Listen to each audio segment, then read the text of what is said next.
nos dimos cuenta de las necesidades educativas. A partir de la pandemia, pues el gobierno decía, no sé qué tan fácil o qué tan difícil fue para ellos decidir esto, pero pues empezaron a aplicar esta nueva dinámica de escolar, donde pues vamos a trabajar a distancia, ¿no? Y los maestros te van a mandar las tareas a ti por Classroom, por WhatsApp, por como puedan, para que tú, niño, las imprimas, las hagas en tu cuaderno y las puedas mandar con fotito, ¿no? Asumiendo pues que todos los niños y las niñas podían acceder o tenían pues los medios para poder realizar este tipo de educación a distancia que el gobierno implementó. A estas necesidades pues se sumó esta, ¿no? De aparatos electrónicos y de pues conexión a internet. Una cosa es que tienes un celular que a lo mejor sí te puede servir, pero no tienes dinero para pagar el internet, ¿no? El conteo que hice hace un año reflejaba 13 niños y niñas, ahí sí no hice una distinción como que por género, yo creo que sí puede ser muy interesante, que sí habían abandonado, no, que estaban en riesgo muy grande de abandonar la escuela, por situaciones económicas, por situaciones familiares, por diferentes circunstancias, ¿no? Los que sí detectaron mayormente fueron adolescentes, que vieron en casa que mamá y papá lo que traían a la casa no era suficiente. Y aparte tienen hermanos o hermanas menores que sí les pedían, ¿no? Oye, pues para comer, para diferentes cosas. Entonces, estos adolescentes, pues sí, se vieron en la necesidad de decir, ¿sabes qué? Ahorita no voy a estar en la secundaria porque me voy a ir a trabajar. Fue muy notorio, pues, en ese momento de que pues, yo tengo que salir a trabajar, los niños no pueden estar en la escuela porque no pueden salir. Pues tú, que eres la mayor, quédate, pero de ellos, ayúdales con la tarea y pues también ya sabes cocinar y todo lo demás. No te puedo dejar al cargo mientras yo salgo a trabajar. Incluso cuando existe la motivación y las herramientas y el acompañamiento para las niñas, las adolescentes, las mujeres, yo creo que todas venimos cargando como si fuera un destino inevitable los cuidados. Y sí, yo creo que en las familias nadie está tan dispuesta a entrar a los cuidados como las mujeres y ya lo damos por hecho y emprendemos proyectos y en cualquier momento eso, o sea, enfermo familiar, muere alguien, muere el padre, el proveedor principal, quien sea, o la madre, y es la mujer, la hija, la mayor, la que pasa a ocupar esas responsabilidades.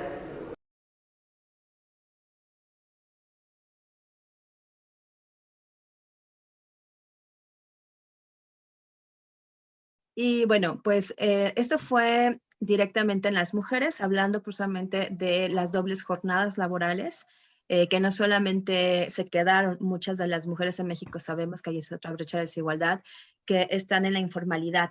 Entonces, pues bueno, los empleos informales tuvieron una decaída impresionante con la pandemia.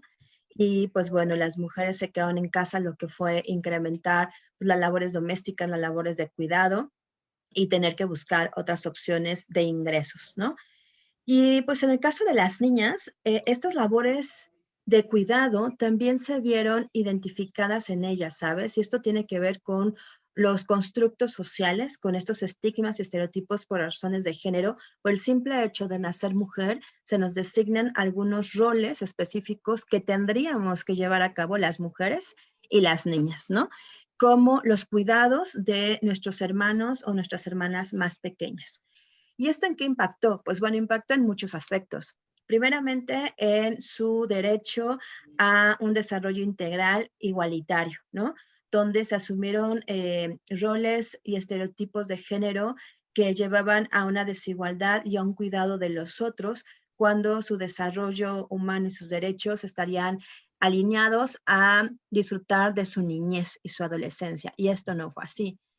Muchas de las niñas y de las adolescentes incluso dejaron de tener sus estudios vía remota por diversas razones. Una, por la precarización que existe en México con las mujeres. Sabemos que en México la pobreza tiene rostro de mujer y que no había posibilidades, porque tampoco hubo estrategias por parte de la Secretaría de Educación Pública de garantizar que todas las familias tuvieran no solamente una computadora en el tema de las clases virtuales, o daban por hecho que todas las personas tenían acceso a un radio o a una televisión para seguir las clases. ¿Quién fue la que se sacrificó en estas familias donde no hay igualdad, donde no hay acceso a las oportunidades? Pues fueron las mujeres y las niñas.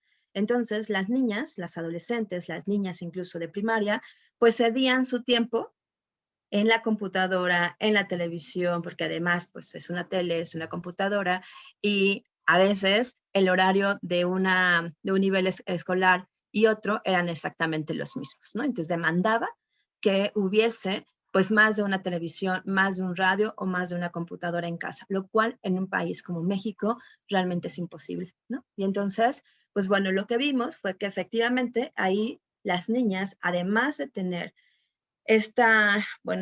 truncarse, ¿no? Su desarrollo humano y sus derechos durante la pandemia, pues tuvieron, por supuesto, un rezago educativo. En nuestro caso, todos los casos que tenemos identificados, las niñas que dejaron de estudiar fueron justamente por razones de roles de género, ¿no? Por estos roles estereotipados, donde se asume y se da por hecho desde la naturalización y la construcción de estas desigualdades que a ellas les tocaba ayudar y apoyar en casa y por lo tanto, pues darle prioridad a sus hermanos y a sus hermanas, ¿no? Este es un discurso que las propias niñas y adolescentes lo narran. Yo dejé de estudiar por estas razones que además de estar alineadas a estos estereotipos de género por razones de sexo, están también relacionadas con la pobreza, ¿no?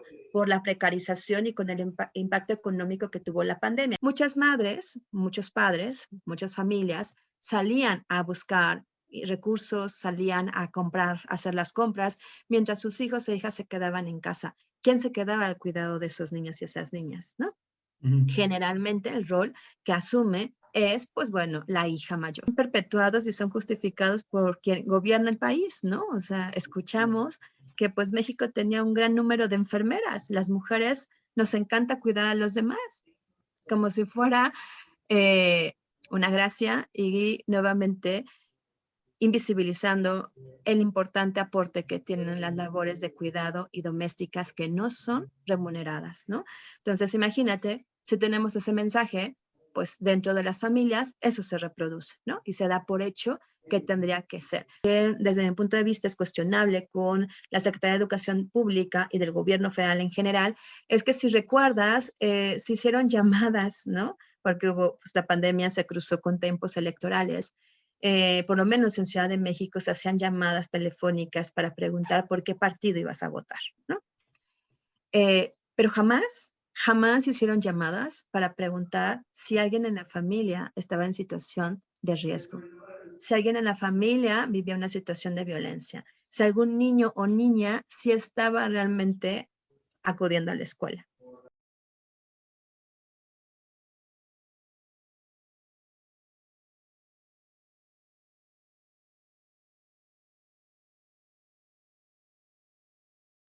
Bien, los muchachos sí se fueron adaptando a las técnicas de la virtualidad, pero diste en el punto clave. Por ejemplo, en la escuela en la que estoy, estamos en un contexto donde no todos los muchachos tienen acceso a internet, tienen que caminar a veces varias cuadras para poder tener acceso a una computadora con internet, a un ciber, a algún espacio donde tengan internet. Entonces sí fue muy difícil el estar en contacto en la virtualidad con muchachos. Se buscaron las técnicas, la manera de estar de algún modo conectados con ellos, ya sea por WhatsApp, ya sea por videoconferencia. Incluso se estuvo manejando un poquito la correspondencia de estar mandándose cartas, ya si no tenían modo de tener algún aparato tecnológico, pues tuvimos que estar adaptándonos a la vieja guardia, estar mandándonos con cartas como en antaño se hacía y mandándoles tareas y mandándoles sus trabajos. pero sí ha sido muy difícil el estarse adaptando. Yo creo que eso no lo vieron a la hora de estar manejando las clases, incluso por televisión.